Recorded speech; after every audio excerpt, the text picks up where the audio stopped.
जन्मरू केही कहार शत्रु बा मित्र नुहंती। मनुष्यर आचार आ व्यवहार ही शत्रुता और मित्रता सृष्टि होइथाए।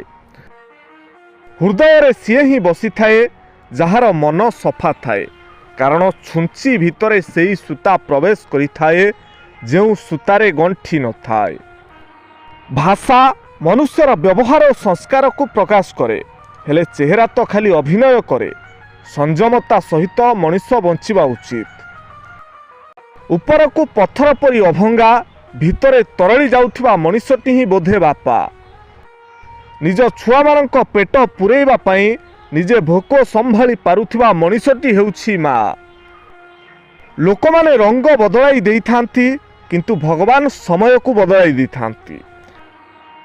भाग्य ठारू अधिक भगवान सेतेबेले देइथांती जेतेबेले मनुष्यर उद्देश्य ठीक रही थाए।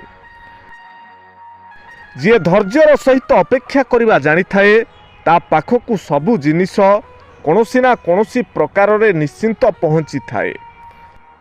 प्रत्येक विफलता आपण को सफलतार गोटे पाद निकटतर करिथाए। तेणु चेष्टा जारी रखंतु, विफलता को भय करंतु नाही। किछि लोक अन्य मानंकु तेजपत्र भली मने करंती, काम बेले व्यवहार करंती आ काम सरीगला परे फोपाड़ी दियंती। मने रखंतु, एही भली लोकमानंक ठारू यथा संभव दूरेई रहिबाकू चेष्टा करंतु।